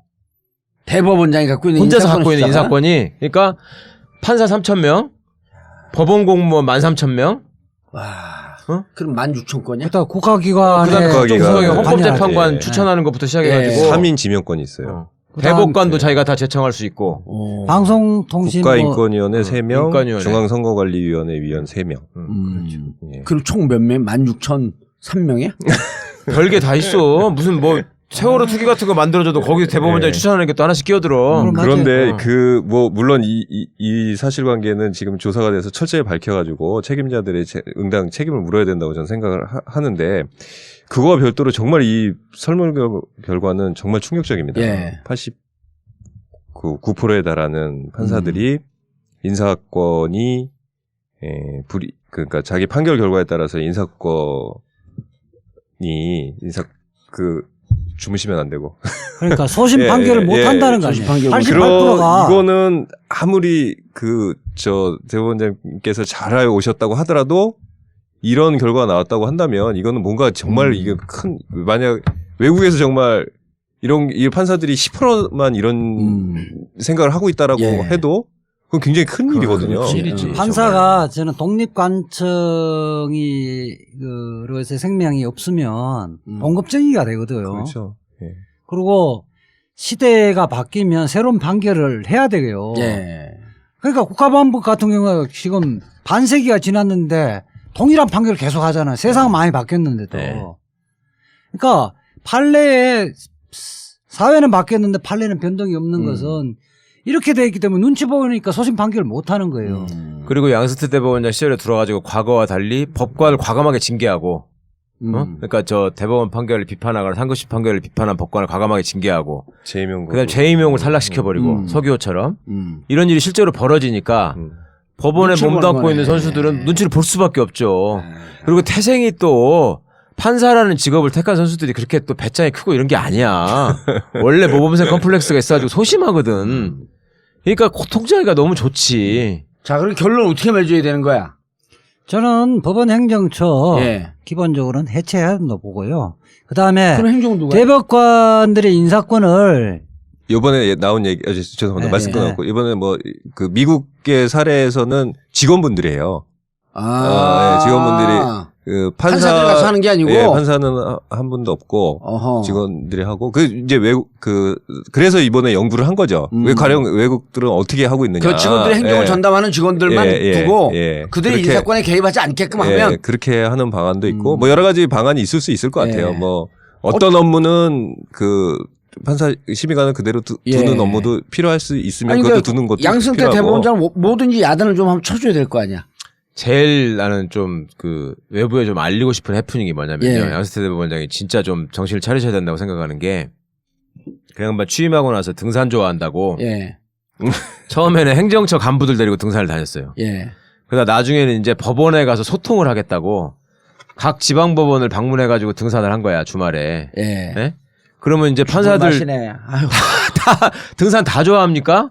근데 다 나와야 되잖아. 대법원장이 오셨는데. 그것도 서열순으로 쭉 아. 서서 그것도 또 줄 서서 올라가는데 이 양반은 산 많이 다녀봤으니까 또 나이에 비해서 또 잘 올라가.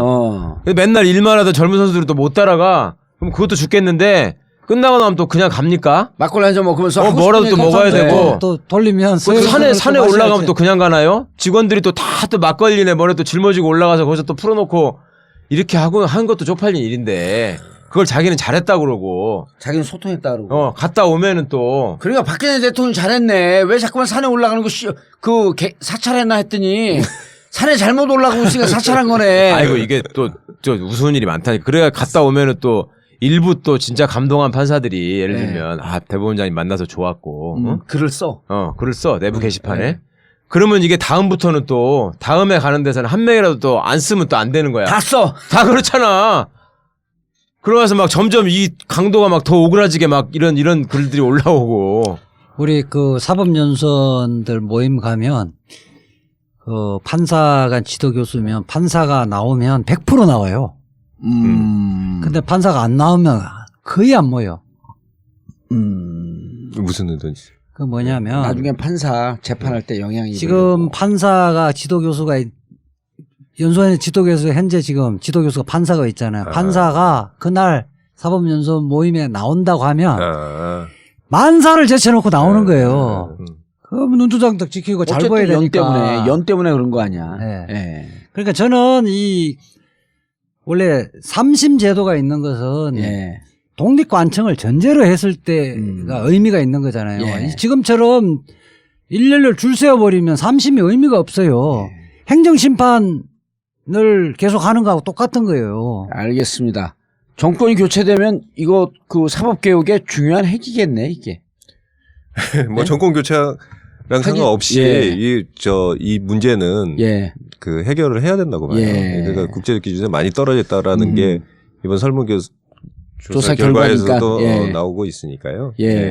제도 개선이 이루어져. 일단은 제 생각은 아까 어떻게 하느냐 말씀하셨는데 이번 이제 조사가 벌어지고 있으니까 그 부분에 대해서 진상이 밝혀져야 되고 확실하게 밝혀서 책임을 지셔야 되는 분들은 책임지셔야 될 것 같다는 생각이 있고 그 다음에 이제 제도 개선도 이루어져야죠. 이런 부분을 그 막고 있었던 그러니까 자꾸 관료화시키고 했던 부분이 무엇인가라는 부분을 그건 이제 이번에 사실 공동 세미나를 하면서 판사들이 얘기한 게 그런 부분입니다. 자기네 안에서 하고 있는데 힘에 겨운 부분이 있으니까 시민사회도 같이 좀 뭐 해달라라는 메시지일 수도 있죠. 알겠습니다. 결국은 사법제도의 개혁을 하는 이유는 저렇게 판사들이 독립적 판결을 하지 않으면 정부에 비판적이거나 혹은 공동체 사회를 위한 활동하는 사람들을 옥죄할 수 있다. 즉 민주주의가 역행될 수 있다는 점을 제가 한마디 하면 인지하고 하세요. 기본적으로 사실은 법관이 이렇게 관료화되지면 국민들이 불행해지는 거죠. 올바른 재판 받을 그 권리를 침해 당하는 거예요. 그럼 내가 이것 때문에 1년 갔다 온 거야 그럼? 뭐 꼭 무관하다고 뭐 할 수 있어요. 하여튼 뭐 변호사 재판 못해서 그런 건 아니고. 그렇고 예. 이게 1심 판사가 잘못할 가능성이 예. 있음에도 불구하고 1심 판사가 누가 했어? 항소심 가면 예. 변경될 가능성이 원래 있어야 되는데 있어야 변경될 되는데. 가능성이 없다는 거예요. 아, 관료화되면 그게 없다. 아. 판사가 이거 내가 볼 때는 무죄인데 예. 이런데 위선에서 어떻게 볼지 모르지 이것 때문에 내가 승진 못하면 어떻게 하지 소심 판결한다. 소심 판결 못하고 소심한 판결을 한다는 거예요. 소심한 판결. 아. 그러면 국민의 재판받을 권리를 본질적으로 침해당하는 거죠. 예. 알겠습니다. 네. 그 말로 정리하겠습니다. 정봉주의 전국구 마치겠습니다. 감사합니다. 감사합니다. 네, 감사합니다. 감사합니다.